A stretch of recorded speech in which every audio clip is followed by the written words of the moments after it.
जय श्री राधे। ये मेरा पहला लॉन्ग वीडियो है जिसमें मैं आपको एक बहुत सुंदर और सत्य कथा सुनाने वाली हूँ जिसका नाम है कलयुग की कथा। तो ये प्रसंग है महाभारत के युद्ध के बाद का, जब सब पांडव अपने प्रियजनों को खोने के दुख और नैराश्य में बैठे हुए थे। तो एक दिन श्री द्वारकाधीश श्री पांडवों को मिलने आए। तो जब मिलने आए, बातचीत हुई, तो सब पांडवों ने उनको कहा कि हे माधव, अब हमें राजपाट नहीं चाहिए। हमने अपने प्रियजनों को खोया है, अपने भ्राताओं को, अपने पुत्रों को खोया है। अब हमें इस सब में कोई मोह नहीं है। अब हम वन जाना चाहते हैं। ये राजपाट सब हमको नहीं चाहिए। पर भगवान ने उनको मना किया और बोले कि नहीं, आपको राज्य करना ही होगा। श्री द्वारकाधीश जी युधिष्ठिर से बोले कि आप जैसे राजा फिर नहीं होंगे। आगे कलयुग आ रहा है और आप ही ऐसे राजा हो जो सत्य मार्ग पर चल सकते, न्याय के मार्ग पर चल सकते। पर फिर भी पांडव बहुत दुख में थे और वो इस बात को नहीं मान रहे थे कि हम राज्य स्वीकार। श्री कृष्ण बोले कि ठीक है, इसका निर्णय हम शाम को करेंगे। और सभी पांडवों को कहा कि उससे पहले आपको एक बात माननी पड़ेगी। पांडवों ने पूछा, क्या आदेश है हमारे लिए? द्वारकाधीश श्री कृष्ण बोले कि मेरा आदेश यही है कि आप सब पांचों पांडव 5 दिशा में चले जाओ और तब तक चलते रहो जब तक आपको कुछ दिखाई ना दे। वो कुछ अलग चीज़ हो, अजीब चीज़ हो, आपको जो लगे वो दिखने तक आप चलते रहे। और आपको कुछ समझ ना भी आए तो भी वो आकर शाम को हमें बताओ। सब पांडवों ने हाँ कर दी और ऐसा ही किया। पांचों पांडव 5 दिशा में निकल गए। पहले पांडव है युधिष्ठिर। युधिष्ठिर अपनी दिशा में आगे बढ़े। वो जब चलते गए तो एक स्थान पर वो जाकर रुके। उन्होंने एक हाथी देखा, पर उसमें अचरज की बात ये थी कि वो 2 सूंड वाला हाथी था। युधिष्ठिर चौंक गए। उन्होंने अपने जीवन में 2 दांत वाला हाथी तो बहुत बार देखा था, और 2 सूंड वाला हाथी वो पहली बार देख रहे थे। उन्हें इसमें कुछ समझ नहीं आया और वो वहाँ से लौट आए। दूसरे पांडव है भीम। जब भीम अपने रास्ते में आगे बढ़े तो उन्होंने देखा कि एक चिड़िया है जिसके पंखों पर वैदिक मंत्र लिखे हुए हैं, पर वो चिड़िया मुर्दे का मांस खा रही है। भीम को भी बहुत क्रोध आया उसमें और वो बहुत आश्चर्यचकित होकर वहाँ से वापस लौट गए। तीसरे पांडव है अर्जुन। अर्जुन जब अपने रास्ते में आगे बढ़े तो उन्होंने एक स्थान पर 5 बावड़ी देखी। बावड़ी अर्थात कुआं। 5 कुएं, उनमें से 4 कुएं तो पानी से पूरे भरे हुए थे। पानी ऊपर से बह रहा था, पर उसमें बीच में जो कुआं था वो सूखा हुआ था, उसमें बिल्कुल पानी नहीं था। उनको बड़ी हैरानी हुई कि जब साइड के 4 कुओं में पानी भर के ऊपर बह रहा है तो बीच के कुएं में पानी कैसे नहीं? वो बहुत आश्चर्यचकित होकर वापस लौटे। चौथे पांडव है सहदेव। वो अपने रास्ते में जब आगे बढ़े तो उन्होंने देखा कि एक गाय अपने बछड़े को इतना चाट रही है कि वो अपने पैरों पे खड़ा ही नहीं हो पा रहा। उनको भी बड़ी हैरत हुई। वो वहाँ से वापस लौट गए। और आखिरी 5वें पांडव है नकुल।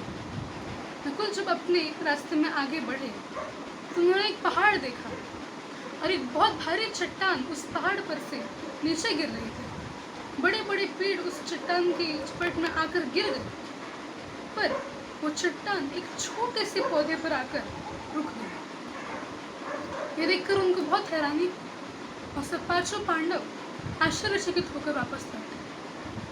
शाम को जब द्वारकाधीश से उनकी भेंट हुई तो सबने अपने अपने अनुभव बताए कि उन्होंने क्या देखा, और भगवान श्री कृष्ण उनको उसके अर्थ बताते हैं। श्री द्वारकाधीश जी कहते हैं, सबसे पहले पांडव युधिष्ठिर जिन्होंने देखा था कि एक 2 सूंड वाला हाथी है। भगवान बोले कि इसका मतलब है कि कलयुग में ऐसे राजा होंगे अथवा ऐसे राज्यकर्ता होंगे कि जो दोनों तरफ से खाएं, जो केवल अपने स्वार्थ के लिए जनता का, प्रजा का शोषण करेंगे, वो न्याय नहीं देखेंगे, वो अपने स्वार्थ देखेंगे। दूसरे पांडव भीम जिन्होंने देखा कि एक चिड़िया जिसके पंखों पर वैदिक मंत्र लिखे हुए हैं वो मुर्दे का मांस खा रही।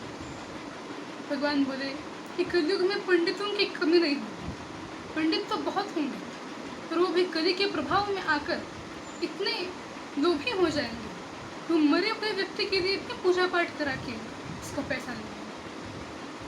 तीसरे पांडव है अर्जुन, जिन्होंने देखा था कि 5 बावड़ी 5 कुएं हैं, जिसमें से 4 तो पानी से भरे हुए हैं, पानी ऊपर से बह रहा है, और बीच का कुआं सूखा है। भगवान बोले कि कलयुग में ऐसे सामाजिक व्यवस्था, आर्थिक व्यवस्था होगी कि ऐसे कुछ लोग रह रहे होंगे कि जिनमें से उनमें 4 घर तो ऐसे होंगे कि जहाँ इतना धन है, इतना पैसा है कि उनको समझ नहीं आ रहा उसका क्या करें। वो पैसा उड़ा रहे हैं, गलत मार्ग में लगा रहे हैं। पर वही एक परिवार, एक घर ऐसा होगा कि जहाँ घर का राशन पानी लाने का तक पैसा नहीं। और चौथे पांडव, जिन्होंने देखा था कि एक गाय अपने बच्चे को इतना चाट रही है कि वो अपने पैरों पर खड़ा ही नहीं हो पा रहा, बार बार गिर रहा है। भगवान बोले कलयुग में ऐसे माता पिता होंगे कि जो अपने बालकों को इतनी सुविधा, इतना धन और इतनी सब कुछ दे देंगे कि वो बच्चे कभी खुद कुछ करने का सोचेंगे ही नहीं। वो माँ पिता भूल जाएंगे कि वो जो बच्चा, जो बालक आया है, उसकी भी कुछ कार्मिक अकाउंट्स और कुछ प्रारब्ध है। बालक जीवन भर उसी चीज़ पर बस निर्भर रहेगा कि मेरे पास सब कुछ है। और अंतिम पांडव यानी नकुल, जिन्होंने देखा था कि एक बड़ी चट्टान ऊपर से गिर रही है, बड़े बड़े पेड़ तो उससे टूटकर गिर गए, और एक छोटे से पौधे पर आकर चट्टान रुक गई। इसका अर्थ भगवान बताते हैं कि कलयुग केवल नाम आधार है। कलयुग में दिक्कतें तो बहुत होंगी, मुसीबतें बहुत होंगी, संकट बहुत होंगे, पर प्रभु का एक नाम, चाहे वो नाम कोई भी हो, राधा हो, राम हो, कृष्ण हो, शिव हो, तो और एक नाम इन सभी मुसीबतों का सामना करने की क्षमता मनुष्य को प्रदान करेगा। ये नाम ही है जो मनुष्य की रक्षा करेगा, मनुष्य की सहायता करेगा, मनुष्य का सहारा बनेगा। कलयुग में मुक्ति का मार्ग केवल नाम है। इसीलिए प्रभु की यही सीख है, यही आदेश है कि जितना हो सके नाम जप करें, स्मरण करें। हम सब इस आदेश का पालन कर रहे हैं, आजीवन करते रहेंगे। यही आप सब भी इस आदेश का पालन करिए, खूब नाम जप करिए, और उनकी सेवा में, उनकी शरण में रहिए। सबका मंगल हो, यही श्री जी के चरणों में प्रार्थना है। जय श्री राम।